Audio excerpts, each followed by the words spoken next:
Metroid Prime 2 Echoes. The sequel to the renowned Metroid Prime, Echoes is best known for just how divisive it is. While the original Prime is a highly accessible entry to 3D Metroid design, Echoes almost feels designed with the expectation that you completed the first game. It doesn't take long for challenging situations to show up in Echoes, and a lot of bold design choices can quickly deter less patient players. With more maze-like progression, health-draining environments, and demanding bosses, this is not a game for anyone who prefers a carefree playing experience. In this video, I'm going to lay out what I found to be the best and the worst aspects of this game. Please be aware that this review is based on the Metroid Prime Trilogy version of Metroid Prime 2, with motion-controlled aiming. Also be aware that I played the game on veteran level difficulty, the equivalent of the original difficulty level present in the GameCube version. Be warned that full spoilers for Metroid Prime 2 Echoes are on the table.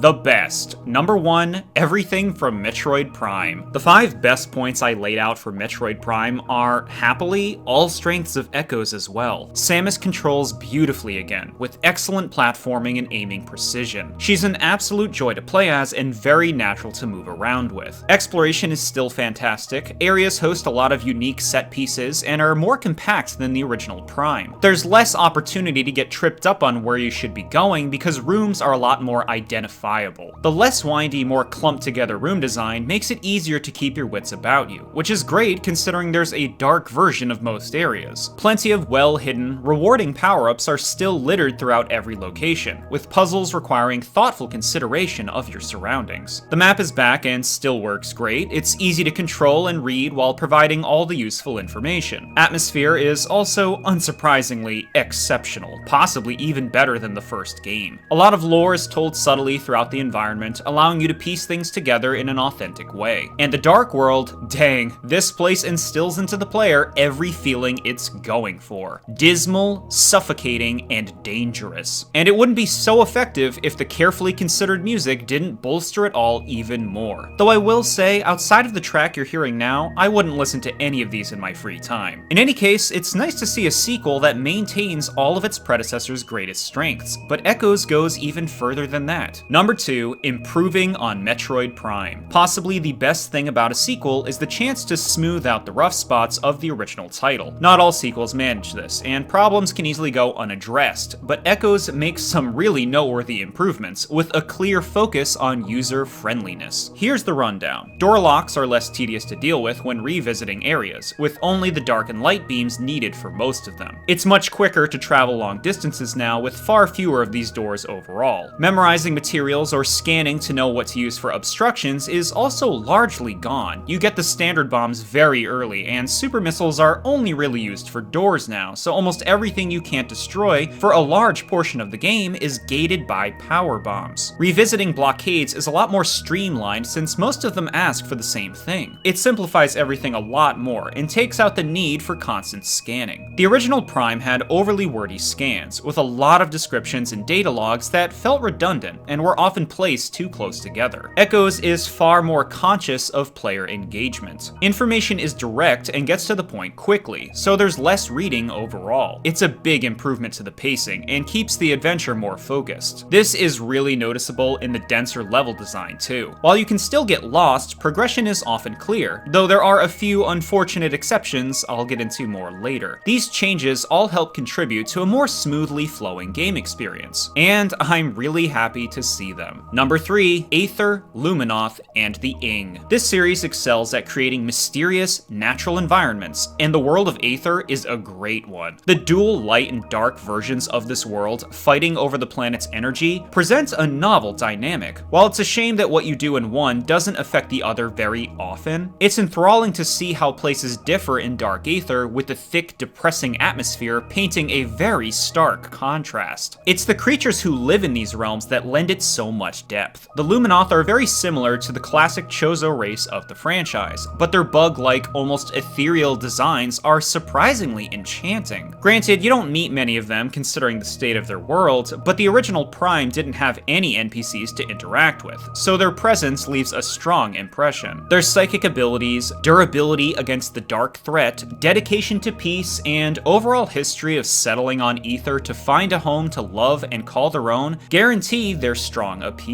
The Ing, the primary antagonists of Echoes, add to the experience in a similar way. They exude appropriately opposite priorities to the Luminoth, of aggression, prizing power above all else, and tainting the land and any creatures of use to them through force. There are even lore drops about their society, how they grow through the ranks, and roles specific kinds play. These horrors are right out of a Lovecraftian nightmare. I particularly like the ones that look like contorted hands, but you'll see all kinds of bizarre styles. These are the perfect creatures to exist in Dark Ether, to completely sell its menacing world, and are a fitting enemy to the Luminoth. These elements support clear themes integral to Echo's identity, and leave a lasting impression. World building and lore are great strengths of the Metroid series, and Echoes contributes a lot to that legacy. Number 4, Dark Samus. Dark Samus is wicked freaking cool. Just look at this gorgeous aberration. This Phazon-infused play on Samus's suit is beautiful, and the relentless taunting and power emanating from every action she makes quickly solidifies her as one of the all-time great dark versions of a hero. God, talk about intimidating. She generally always shows up to beat the shit out of something and steal more delicious, power-infusing Phazon, but her scenes have a great sense of tension, and her threatening confidence is infectious. There's a moment in the Torvus Bog when you see Phazon particles collect and pass ahead of you, and it's truly spine-tingling. You know she's waiting up ahead. Although she has a bit too much health in her fights, they're high-energy, adrenaline-inducing battles, and are very well spaced out throughout the game. In fact, the whole game tops off with a final battle against a supercharged Dark Samus and a racing countdown. A satisfying way to round out the whole experience. Maybe I'm giving her more credit than she deserves, but I just can't deny how much her presence adds to Echo's identity, while perfectly matching its core themes. A remarkable execution of a classic archetype. Number 5, Sanctuary Fortress. Echoes is split into 4 primary areas. The Temple Grounds, which serve as the hub between regions, and home to the Luminoth Temple. The Agon Wastes, a dry, canyon-like area with a space pirate stronghold. The Torvus Bog, a rainy swamp with deep and intricate pathways. And the title point of number 5, Sanctuary Fortress. Each location in Echoes has a strong personality with plenty to appreciate, but this is absolutely the standout area of Echoes. Look at this magnificence. An enormous bastion filled with advanced technology and roaming mechanoids. It's an incredibly unique, appealing setting with a well-crafted layout and design. Echoes really ramps up its difficulty once you get here, hosting a lot of dangerous enemies and more cryptic puzzles. And man, is it a joy to explore. Each room is distinct, and you're constantly introduced to new foes and devices to interact with. The spider ball is well utilized throughout too. It's a blast to crawl around walls with, and the new boost jump feature is a good addition. Sanctuary is also host to some of the best bosses in the game, or worst, depending on who you are. Spider Guardian is a love it or hate it kind of fight. From what I've seen, most hate it. While it can be frustrating, I honestly adore how unique and well implemented an entire boss fight in Morph Ball mode is handled. It's less action oriented and more about positioning and timing. You'll remember this one, whether you like it or not. Dark Samus also has a great showing here. First confronted on a rising elevator until a face-off high above the glowing landscape. It's one hell of a set piece. And of course, my favorite boss in the game, Quadraxis. Just look at the scale of this thing. The looming form of this robotic giant is captivating, with a fight that incorporates tons of your different abilities throughout its phases. It's a dynamic battle with a great sense of progression and variety, and I absolutely love it. There's a lot to look forward to in Sanctuary Fortress, and it's easily the biggest highlight of a Prime 2 playthrough. And that about sums it up for the best qualities of Metroid Prime 2. This game fixes a lot of the issues I had with the original Prime, while also retaining many of its greatest qualities. But even with all that considered, unfortunately, a lot of Echo's issues are a little too familiar.